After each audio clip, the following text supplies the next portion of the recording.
tipo de interés exista dentro de la industria.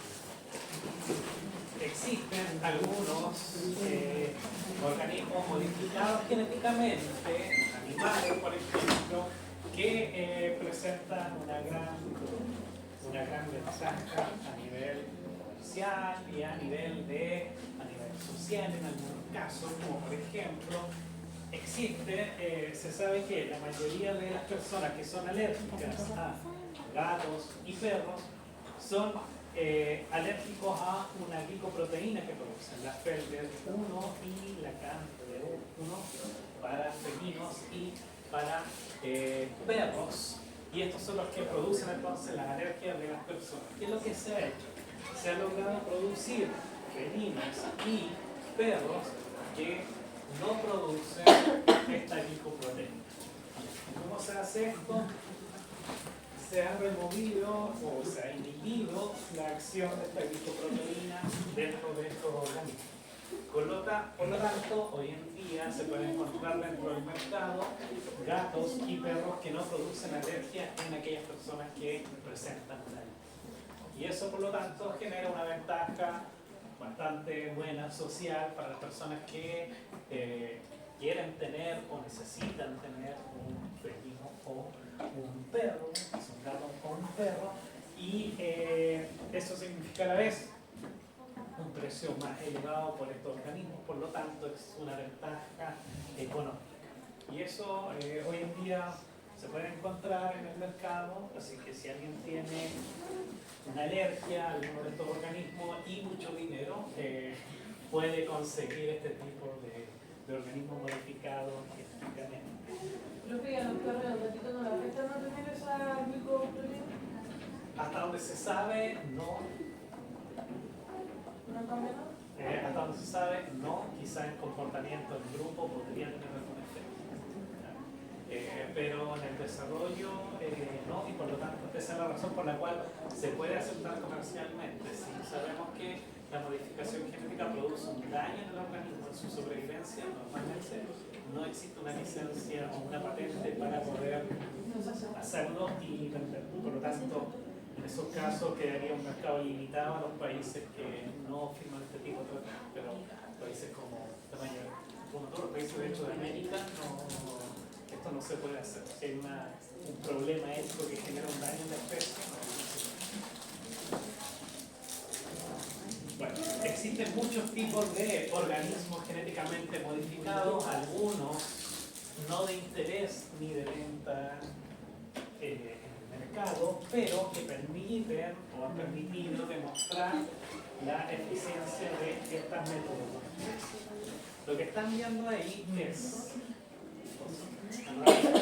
peces que pueden brillar en la oscuridad, pueden ver ratones que pueden brillar en la oscuridad.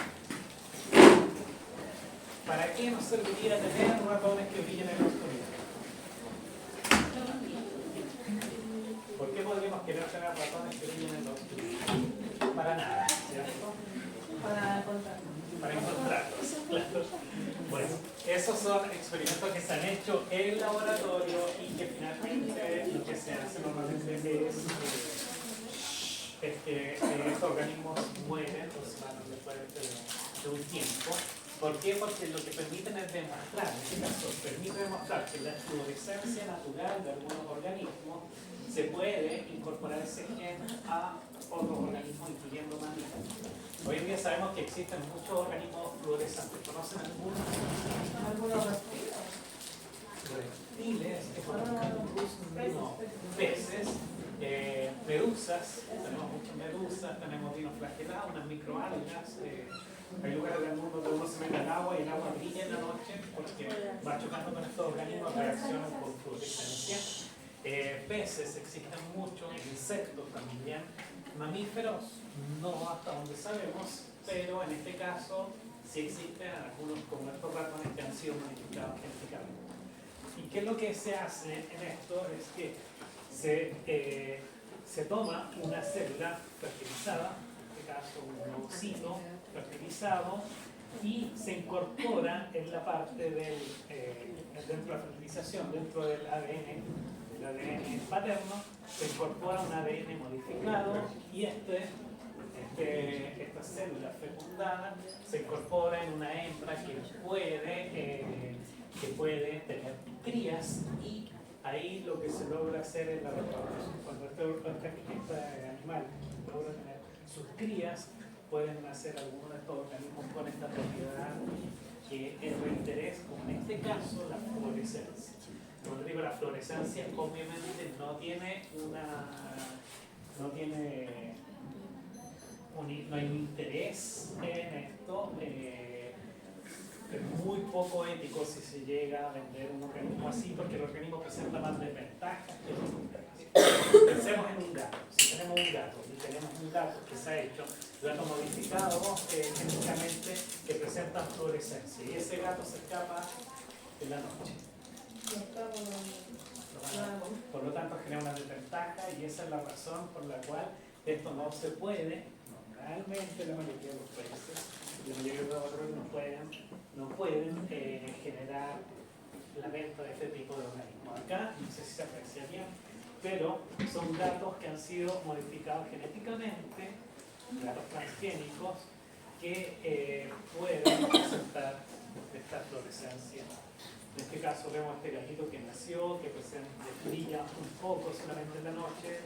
En los primeros días solo brillan las garras, en el día 30 vemos que brilla el pecho, y a los 5 meses vemos que este gato puede presentar fluorescencia en gran parte de su rostro, pecho y uñas. Quiere decir que, comparado con un gato normal, este gato transgénico efectivamente logra tener la expresión génica de aquello que es de interés, en este caso la fluorescencia. De nuevo,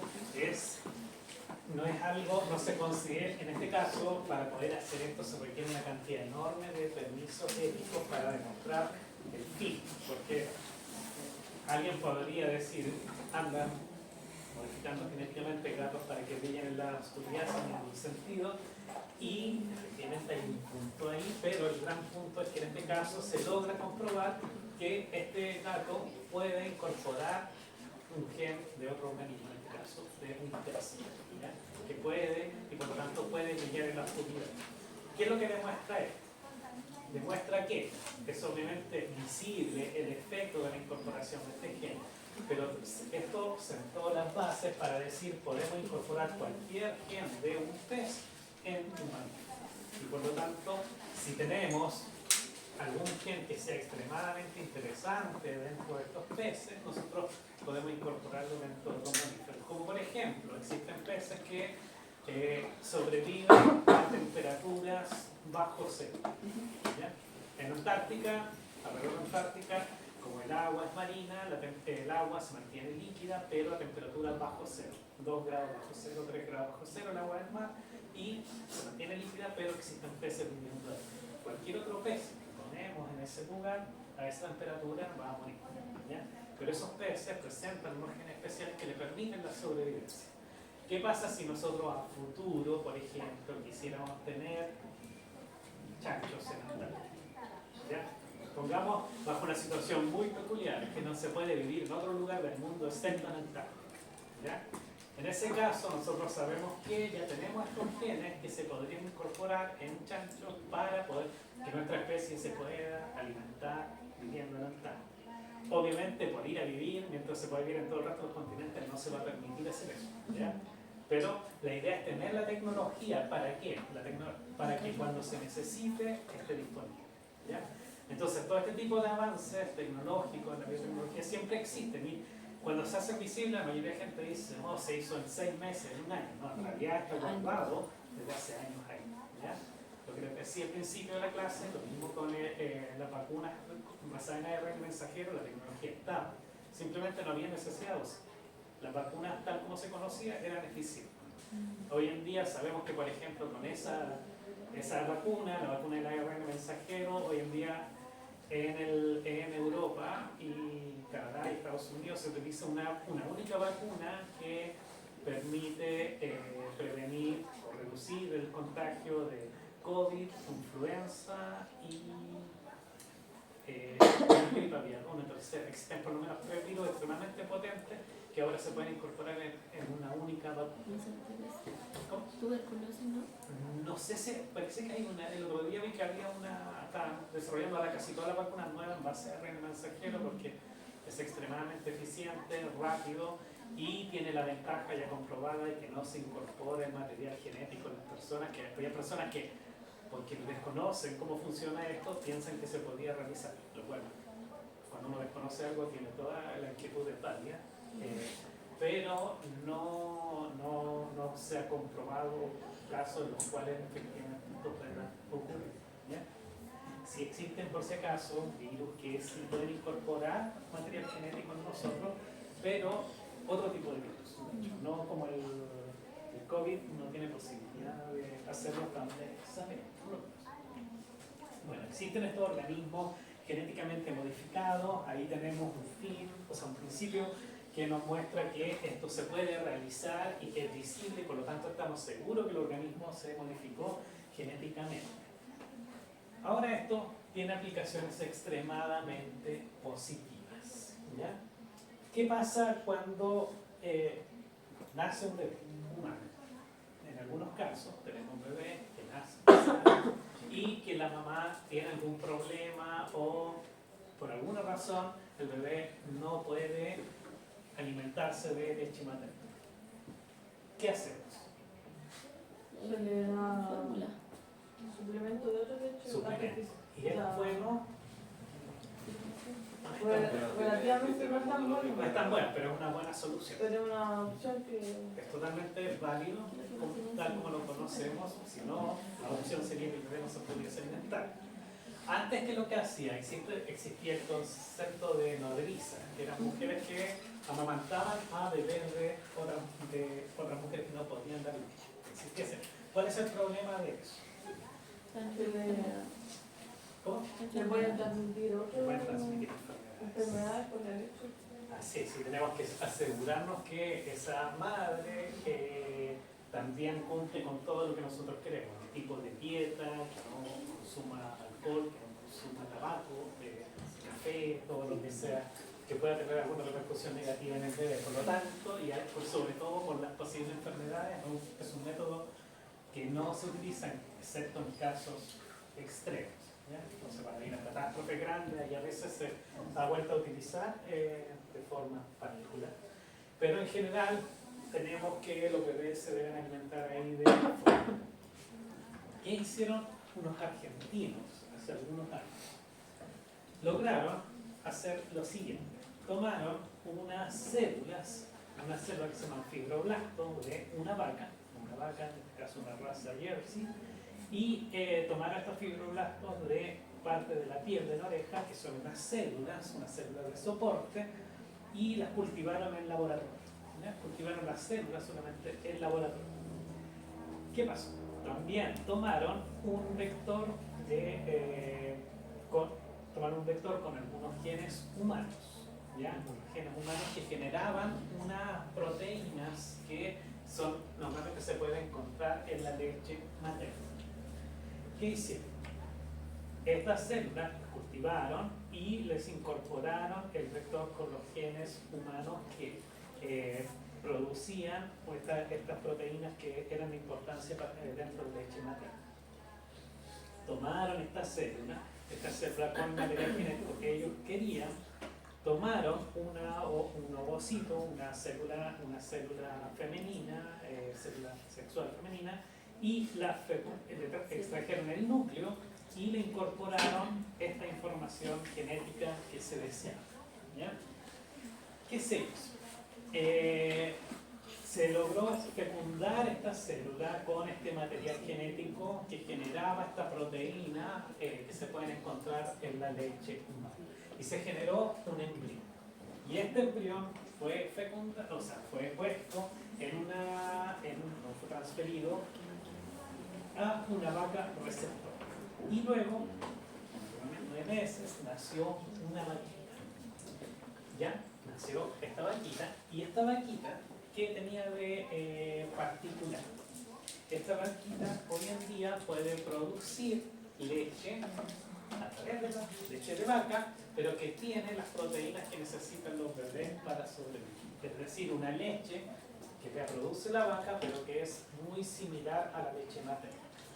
¿Qué significa esto? Que si esto se continúa haciendo y se hace extremadamente eficiente, podemos tener vacas que producen leche materna para cuando no exista posibilidad de amamantar a los bebés o no se puede utilizar fórmula. Entonces, en estos casos tenemos este tipo de soluciones basadas en la biotecnología. Argentina presenta una gran cantidad buena de científicos que utilizan la biotecnología para en la industria agropecuaria, y este es uno de los ejemplos. Entonces, esto no se hubiese podido realizar sin haber hecho esto, ¿ya? Esto se hizo porque, como decía, para visualmente determinar o demostrar el efecto de la tecnología que se podía utilizar. Y con base a eso nosotros ya supimos que podíamos transferir este material genético de un organismo a otro, y supimos que los mamíferos también podían ser modificados genéticamente, y al hacerlo acá tenemos una de las primeras aplicaciones extremadamente positivas de los organismos genéticamente modificados, lo cual de nuevo lleva a ese debate de si es bueno o no tener organismos genéticamente modificados. Existe una tendencia que dice que hay que prohibirlos por completo, porque no es natural, porque puede tener implicancias que se desconocen.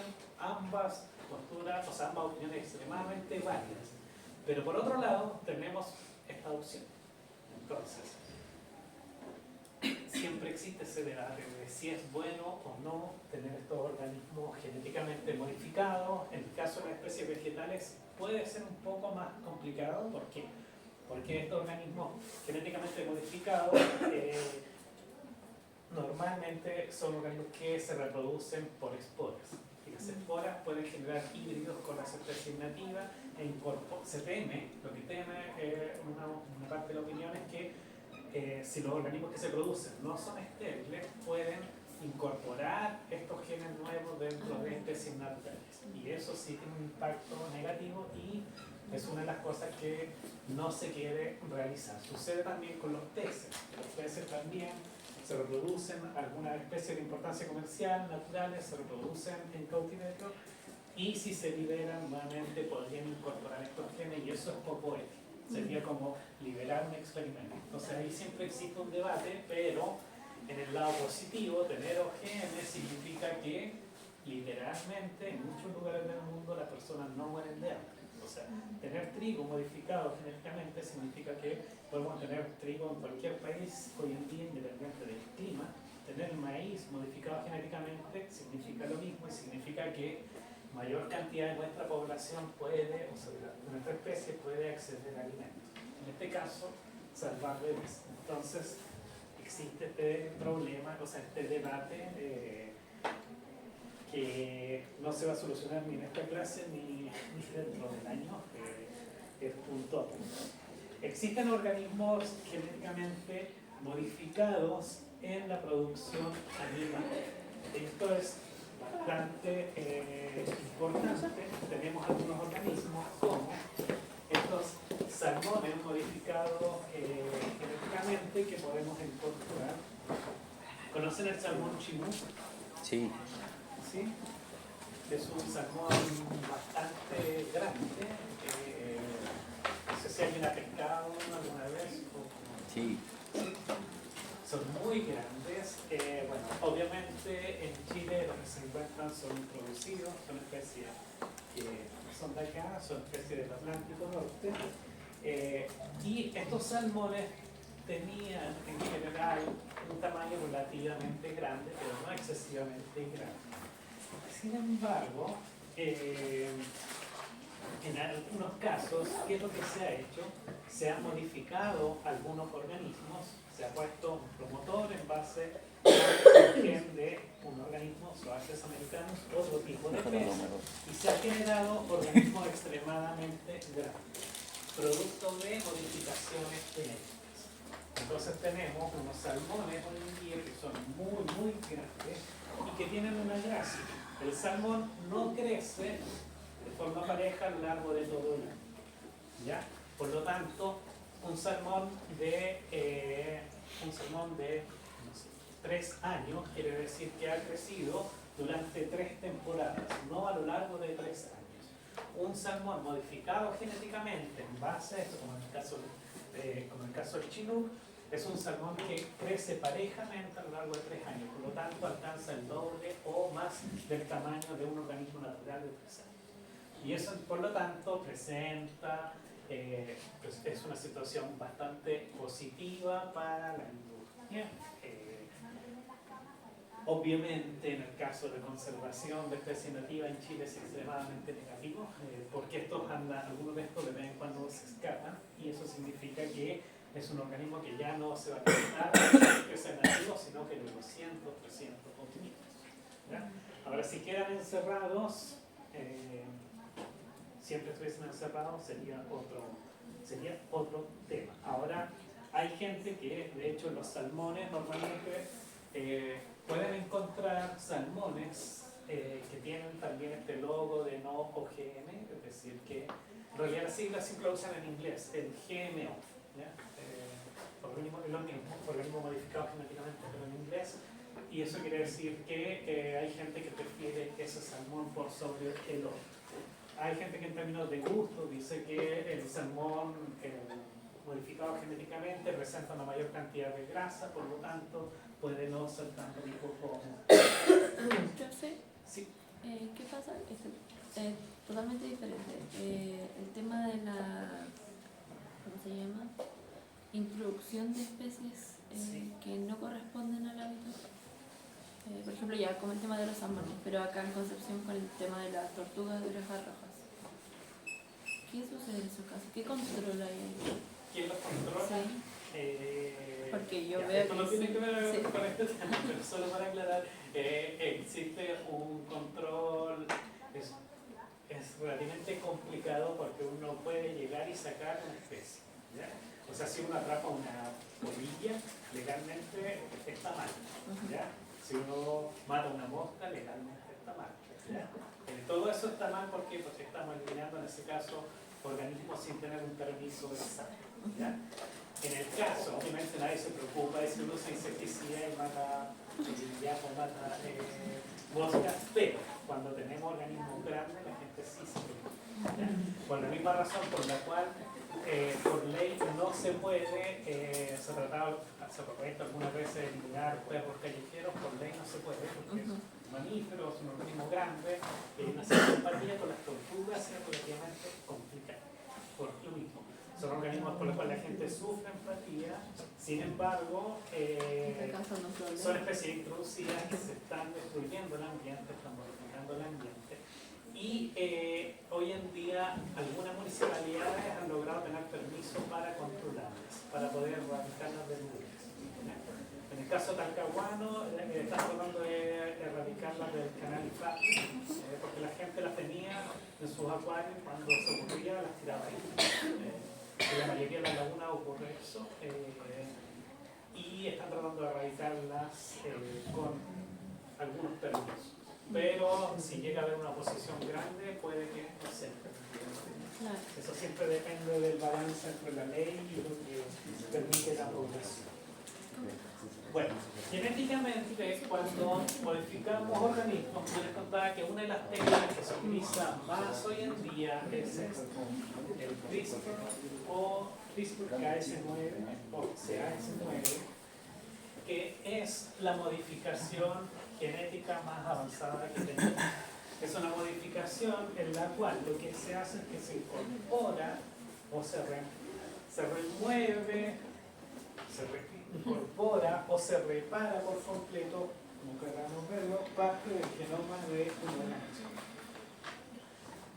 Que tiene varias... Ahora, vamos a ver primero cómo funciona esto.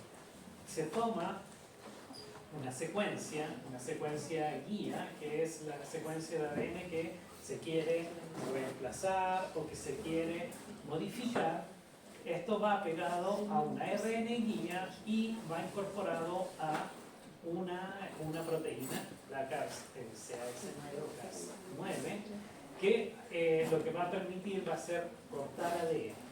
¿Qué es lo que hacemos hoy en día cuando utilizamos este tipo de genética? Es que incorporamos este ADN que nosotros queremos incorporar dentro de un organismo, va con este ARN, va con esta proteína y se incorpora este ADN dentro de un organismo. ¿Qué es lo que hace? Cuando un ADN se empieza a duplicar, cuando queremos hacer eso, ¿cierto? Lo que primero que hace es que el ADN se separa en las hebras de ADN, y lo que hacemos acá es incorporar dentro del ADN objetivo el fragmento de ADN que necesitamos. El ARN luego se retira, luego vienen las proteínas que cortan este ARN y luego existe una reparación de los cortes existentes para que se genere la incorporación de este ADN. ¿Para qué puede servir incorporar o reparar parte del genoma de organismos? ¿Tiene alguna aplicación que vean no comercial? ¿Conocen alguna o conocen algún caso de alguien que haya sido modificado con CRISPR? ¿De alguien o de algo? ¿Alguien? Yo conozco 2 personas modificadas con CRISPR. Y es realmente increíble. ¿Messi? No sé si Messi, siempre existe el mito de que Messi lo modificaron. Puede ser que no podía ser tan alto, entonces lo modificaron un poco para que ser más. No sé si Siempre he oído de que existe ese mito, pero no sé si es una de las personas. Es que es muy chiquito, no sé. Imagina que tiene una enfermedad hereditaria. Tiene una enfermedad hereditaria relativamente grave como para que se permita. ¿Cómo? ¿De qué?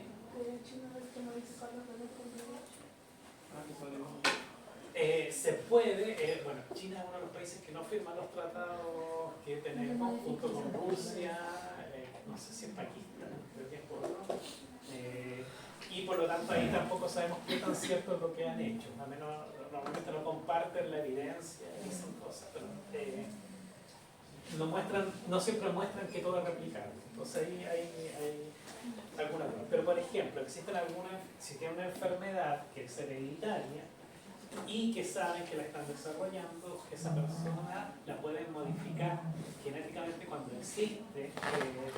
existe la forma de hacerlo.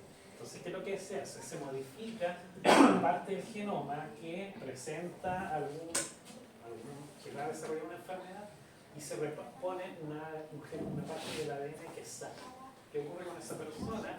Que obviamente las células se van a reproducir y se va reemplazando las células enfermas que presentan la enfermedad por aquellas células que no presentan la enfermedad.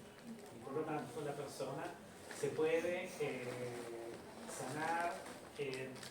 Tenemos casos extremadamente positivos, existen en bebés que nacen con alguna enfermedad, por ejemplo neurológica, algún problema especial. El profesor nos explicó la clase, no me acuerdo qué clase fue, Sí. pero nos dio el ejemplo de 2 bebés que fueron modificados genéticamente que sus padres tenían VIH. Sí. Eran gemelos. Ya, sí, ese tipo de cosas se puede hacer. Yo conozco casos de niños que tenían problemas para caminar y que lo modificaron genéticamente para tener mayor posibilidad y hoy en día se pueden desarrollar mejor. Es una técnica extremadamente delicada. ¿Ya? ¿De cuánto estamos hablando? Con una persona que tenía un cáncer al cerebro y que también se sometió a un experimento de totalmente, o sea, tenía que pagar una cantidad de dinero y logró acceder a un tratamiento que modificaba su sistema inmune. Y el sistema inmune se modificó mediante una persona que tiene un cáncer terminal, que a las 3 semanas de pasar a tener un cáncer terminal andaba caminando por todos lados, montañas, como si nada, una recuperación extremadamente positiva. Eso fue hace 6 años cuando yo supe, hoy en día sigue sin nada y eso se puede lograr mediante este tipo de tecnologías. ¿Ya? Y tiene avances en la medicina extremadamente buenos, una tecnología extremadamente cara por el desarrollo. Entonces hay que hacerlo persona a persona. No existe una forma de hacer esto para todas las personas, por ejemplo, que tengan VIH. Por ahora, tal como lo conocemos, no existe. En el futuro eventualmente podría, o sea, sería ideal que pudiese existir. Entonces, de nuevo, vuelvo al tema de la vacuna. Antes hablaba de que al principio de la vacuna, que pensaban que con la vacuna masivamente se iba a incorporar un gen. Ese sería el sueño de todo biotecnólogo, para bien, no para desarrollar una enfermedad, pero eso no existe. Eso no existe. Significaría gastar en cada persona entre 1 y 10 millones de dólares. Eso es extremadamente, y tiene que ser estudio persona a persona. ¿Ya? Esto en este caso ha existido de forma experimental en algunos casos. En Estados Unidos y Canadá se realiza bastante cuando es posible, en algunos casos simplemente no es viable. Ahora, esta es la misma técnica que se utiliza en la industria agropecuaria, donde los niveles éticos son un poco más bajos que con los humanos. Es decir, si nos importa, podemos modificar genéticamente organismos, por ejemplo, tenemos los PUC y la gente quiere seguir teniendo PUC, pero podemos resolver el problema de respiración que tienen, podría tener una ventaja económica. Y podríamos, debido a que la ética en ese caso se basa en el comercio, se podría aceptar modificarlo genéticamente. Obviamente sería un PUC que costaría $500,000, $1 millón. ¿Ya? Y también pasa por el acuerdo de la Kennedy. Claro, entonces eso tipo de temas siempre es complicado. Con humanos es extremadamente, la tecnología puede ser extremadamente positiva. ¿Ya? Pero éticamente no es correcto. Éticamente es un poco complicado porque se tiene que resolver hasta dónde podemos modificar. ¿Ya? Claro, porque este tipo, al hombre que hizo esto lo llevaron preso. Claro. ¿Qué pasa, por ejemplo, si es que tú decides, no solo en este caso con los bebés, pero qué pasa si tú decides tener que tus hijos nazcan con un determinado ojo de color? No. ¿Podría pasar? ¿Es ético? No. La idea es que sea viable y la Entonces, por eso que no tiene, ¿por qué? Porque cambiar los colores de ojo, los colores de pelo, no significan nada en términos de una enfermedad. Un color determinado de pelo o de ojo no tiene, entonces no es ético hacerlo.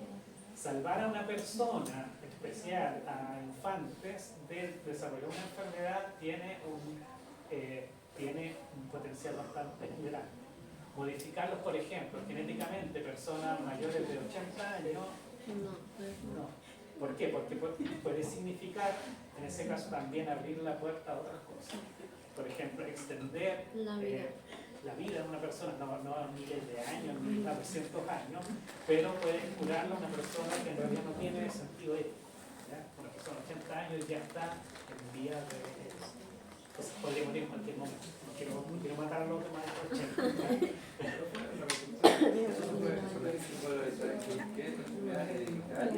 En cualquier enfermedad hereditaria y potencialmente se puede reparar el genoma de una persona que haya desarrollado algunas mutaciones que se podría modificar.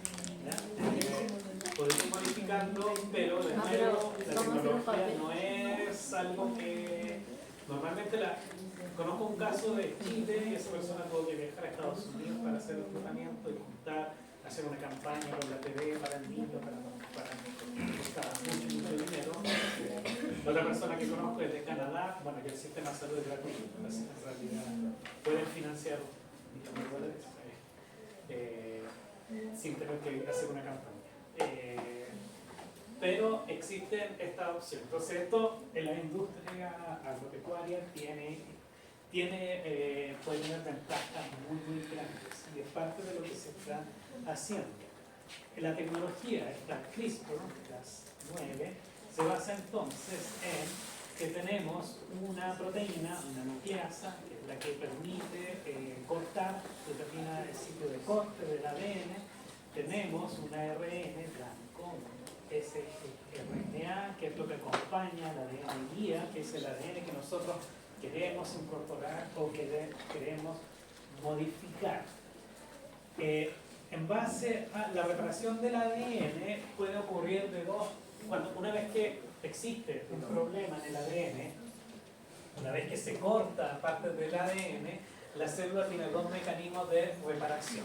Tenemos el NHJ, que es el de acá, en el cual lo que se hace es que se repara por completo una hebra de ADN que está modificada. Eso significa que es un costo grande, toma tiempo para la célula y normalmente no es muy eficiente. Dentro de los mecanismos que descubrieron los biotecnólogos, que la mejor reparación de ADN estaba hecha por el método que se llama HDR, en el cual las células son extremadamente eficientes para reparar el ADN cuando se corta solo un pedazo, no cuando se debe reparar por completo toda una hebra de ADN. Y eso es lo que utiliza esta técnica CRISPR, que lo que hace es, cuando se modifica solo una parte de este genoma, se incorpora, se remueve la parte de ADN que está dañada, y luego las enzimas lo que hacen es reparar todo el resto del ADN. ¿Ya? Y esto ha sido utilizado en bastantes casos para ya sea modificar organismos vivos, pero también para producir algunos cigotos con algún tipo de modificación genética. Y eso es parte de lo que se está haciendo hoy en día. Para poder determinar si el organismo ha sido eficientemente modificado, se pueden hacer análisis del genoma que ya ha sido editado. ¿Y qué se hace con esto? Entonces, porque una vez que se logra hacer la técnica, no siempre puede lograrse el objetivo. Entonces, una vez que el organismo ya ha sido modificado mediante esta técnica, lo que se hace es que se determina todo el genoma del organismo y se revisa si realmente fue modificado como se quería. Y luego se ve, esto permite tener varios tipos de aplicaciones. La tecnología CRISPR es extremadamente buena en la biomedicina. Puede ser, como decía, extremadamente buena para curar a algunas personas de alguna enfermedad. Cuando ha sido estudiado el gen, cuando la persona es viable de que se pueda hacer esta modificación del genoma. Pero también es bastante buena para la mejora de características de importancia productiva, el tamaño de los organismos, la cantidad de leche que puede producir un organismo pueden ser extremadamente importantes, y cuando queremos modificar esta característica de los organismos se puede utilizar esta tecnología CRISPR. Cuando queremos tener un organismo que sea resistente a una enfermedad, se puede utilizar esta tecnología. ¿Ya? Podemos hacer un organismo que tenga un sistema inmune tan bueno que, por ejemplo, tenga una respuesta inmediata frente a un determinado patógeno. ¿Ya? Si queremos tener un organismo que resista, supongamos que no queremos tener más, supongamos que nosotros somos un animal fácil de modificar y no hay problemas éticos, y no quisiéramos tener más resfrío, nosotros podríamos editarnos para evitar el virus que normalmente nos produce los síntomas de resfrío. ¿Ya? Obviamente, eso no se hace con nosotros, pero sí puede ser, por ejemplo, si queremos tener, volvemos a tener vitalidad dentro de la industria agropecuaria, y existe la tecnología de producir pollos que resistan a esta gripe sin tener que morir y sin tener que sacrificarlo. Obviamente se va a tratar de hacer. ¿Ya? ¿Por qué? Porque es una enfermedad. Le digo esta vez, por ejemplo, la cantidad de miles de aves que se tuvieron que sacrificar en la industria. Eso se puede evitar si tenemos organismos que han sido modificados mediante esto. Entonces se puede realizar, obviamente, si es ético o no es ético, si las personas van a querer consumir organismos modificados genéticamente o no, es un tema, obviamente, siempre se tiene que ver. Se puede utilizar para varias cosas para tener organismos animales de la producción que sean más sanos, que no solo enfermedades, que tengan, que se desarrollen mejor. Se puede utilizar para muchos tipos de cosas. Por ejemplo, se puede utilizar para controlar algunos tipos de enfermedades o algunos tipos de plagas. Sabemos que existen plantas y existen animales que pueden secretar sustancias que inhiben que lleguen, por ejemplo, garrapatas. ¿Ya? ¿Y qué pasa? Que nosotros podemos modificar mamíferos para que secreten, incorporar el ADN, dentro del ADN, unos genes que secreten algo que genere un efecto sobre la garrapata y las garrapatas ya no pueden llegar a esos niveles. ¿Tendría importancia económica? Sí. La empresa gastaría mucho menos en pesticidas. No tendríamos que exponer a los animales a esto, tendríamos menos pega a los veterinarios también, pero puede tener una aplicación bastante buena en el mundo, ¿ya? Si queremos producir vacas que generen mayor cantidad de leche, puede ser extremadamente bueno. Si queremos realizar algo que se utiliza bastante cerdos para generar tejidos e incluso partes de órganos de humanos para la medicina. ¿Ya? Como el caso del corazón de cerdo, una persona que le dio como 6 meses de nada. Claro, nosotros hoy en día se puede modificar. ¿Qué pasa? Que nosotros podemos decir, podemos tener un cerdo y ese cerdo, por ejemplo, podemos hacerlo que logre crear arterias iguales a las de los humanos. ¿Ya? Iguales. ¿Qué pasa? Si una persona necesita un trasplante de una arteria, nosotros podemos tener ese cerdo fabricándose. ¿Ya? ¿Es positivo para el cerdo? Obviamente no. ¿Es positivo para los humanos que vayan a necesitarlo? Sí. ¿Es ético? Pero pasa lo mismo con la producción de comer. Así es. Entonces siempre éticamente se debe estudiar, se debe ver si es posible, y si es posible desarrolla todo un mercado normalmente asociado a la salud que es bastante positivo. ¿Por qué? Porque en vez de alguien que necesite, por ejemplo, si logramos tener cerdos que puedan fabricar, voy a decir una cosa ahí, que pueda fabricar un riñón idéntico al de los humanos, que tenga la misma función, nosotros podríamos tener, no esperar a una persona para tener un trasplante, sino que tenemos cerdos productores. ¿Ya? Y obviamente la ética ahí baja un poco, ¿por qué? Porque es una solución positiva para las personas. ¿Ya? Entonces, ¿cómo? Eso no pueden hacerlo con los organismos modificados para salud, no lo puedes comer. Claro, pero tiene toda esa aplicación, entonces tiene aplicaciones extremadamente positivas modificar algún tipo de organismos. Un segundo. Eso de la aplicación, imagino que la tendrá en Santiago o en Chile. La verdad, yo sé que en Argentina se hace en la industria agropecuaria.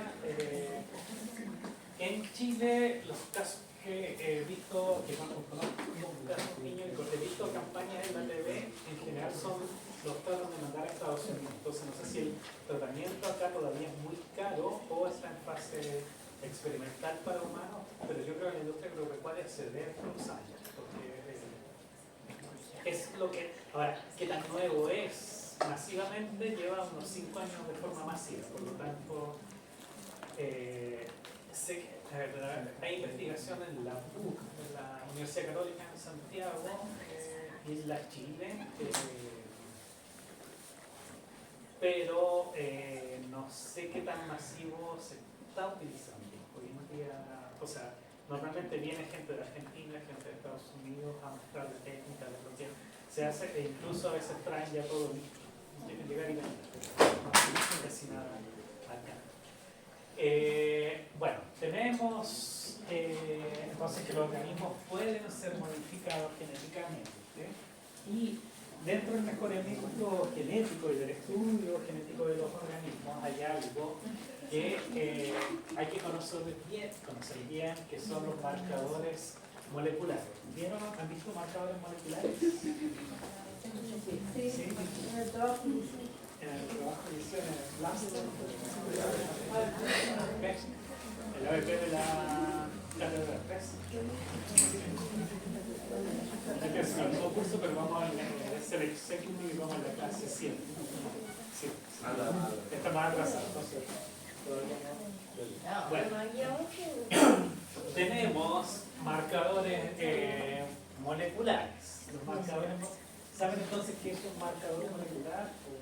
¿Para qué se usa un marcador molecular?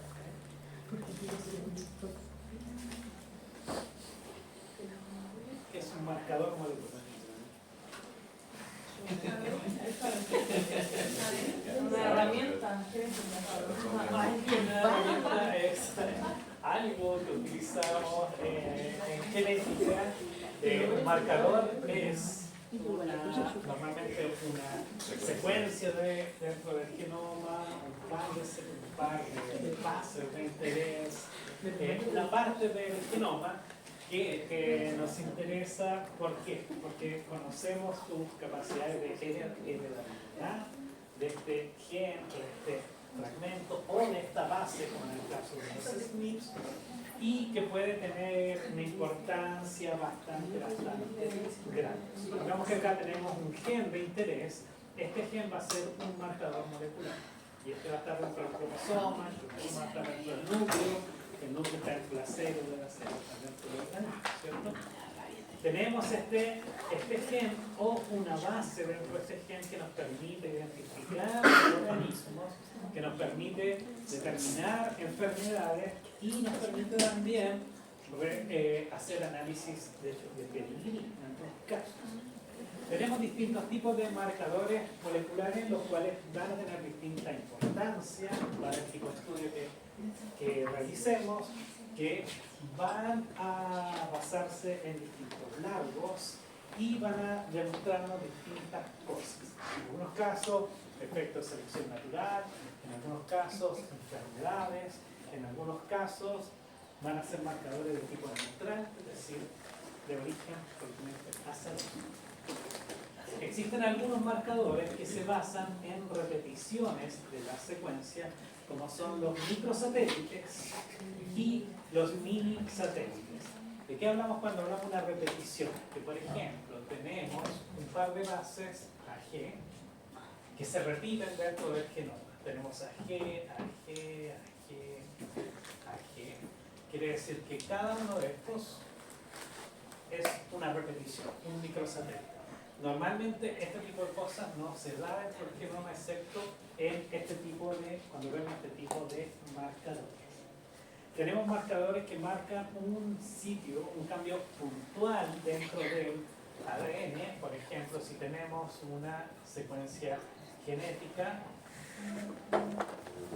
ya tenemos un individuo 1, un individuo 2, donde tenemos un cambio en una base nucleotídica, un cambio puntual en el organismo. Normalmente podría ser un tipo de marcador llamado SNP. En plural, SNP o SNPs con la S. Cuando este cambio en una única base nos puede indicar, nos puede indicar que dos organismos son distintos, nos puede indicar que existe una enfermedad, o nos puede indicar, por ejemplo, que una cierta proteína se va a producir o no se va a producir. Entonces existen dos tipos de marcadores moleculares que se pueden estudiar, aquellos en base a las repeticiones y aquellos en base a singularidades, cambios puntuales dentro del genoma. ¿Pero creo que esos marcadores son como para cualquier? No. Hay que buscarlos, son especies.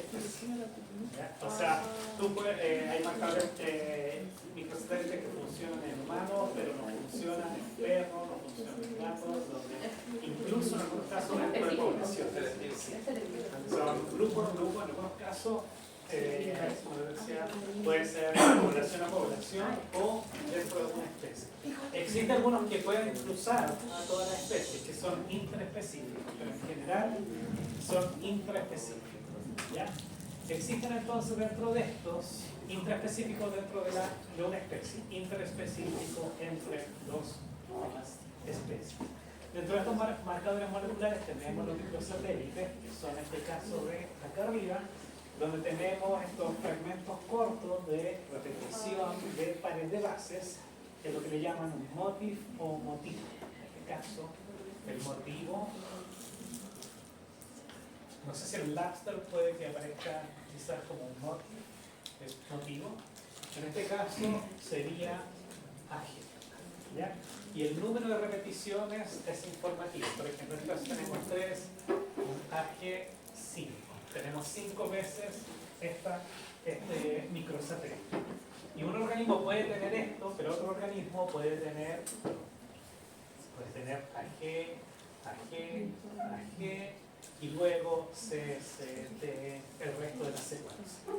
Si nosotros tenemos un organismo que tiene 5 repeticiones y otro que tiene 3 repeticiones, nosotros efectivamente al ver el ADN podemos saber que hay 2 organismos distintos y en base a eso nosotros podemos ver quiénes están más relacionados con quiénes. ¿Ya? Son organismos que se denominan los microsatélites polimórficos o altamente variables. Poli es mucho, mórfico, formas que tienen muchas formas. Puede haber, esta repetición se puede dar una vez, 2 veces, 3 veces, 4, 5, 6 normalmente, o más. Y pueden ser de tipo neutro. ¿Vieron las mutaciones neutrales? Neutrales son las mutaciones que no producen una ventaja dentro del organismo o una desventaja. Están sujetos a la selección natural. Están ahí, no tienen ninguna importancia. ¿Ya? En general codifican para aminoácidos sinónicos. ¿Ya? Y, o pueden estar en regiones no codificantes. Y pueden ser, como en este caso, dinucleótidos. El AG sería dinucleótido, puede ser trinucleótido. Si tenemos TAA en la repetición, va a ser trinucleótido. Si tenemos 4 bases que se van repitiendo, va a ser un tetranucleótido, pentanucleótido, así. ¿Ya? Existen estos microsatélites y estos microsatélites se detectan mediante herramientas de secuenciación, en las cuales lo que hacemos es tomar una muestra, extraer un ADN, cuantificar, determinar cuánto ADN tenemos en la calidad del ADN, evaluar la calidad del ADN mediante un gel. ¿Han visto geles, cierto? ¿Sí? El Labster, ya existen estos genes donde uno puede ver si efectivamente amplificamos, si tenemos el gen que andamos buscando. Por ejemplo, si andamos buscando un gen, esto de acá se denomina ladder o escalera que marca el peso molecular. Entonces, por ejemplo, acá hay 100 pares de base, 200, 300, 400, 500 pares de base. Si andamos buscando un gen que es de 500 pares de base, nosotros esperamos que aparezca una línea marcada acá. Si el gen que amplificamos está acá, en 1000 pares de base, quiere decir que lo que amplificamos no era lo que queríamos. ¿Ya? Y si no aparece nada, quiere decir que no logramos amplificar el producto que queríamos. Ahora igual eso depende de la calidad, si la línea está muy clara, quiere decir que es de buena calidad, si es muy gruesa, pues no sé. ¿Ya? Cuando tenemos este ADN y logramos ver la integridad del ADN, podemos hacer una PCR, podemos amplificarlo, podemos tener múltiples copias. ¿Para qué?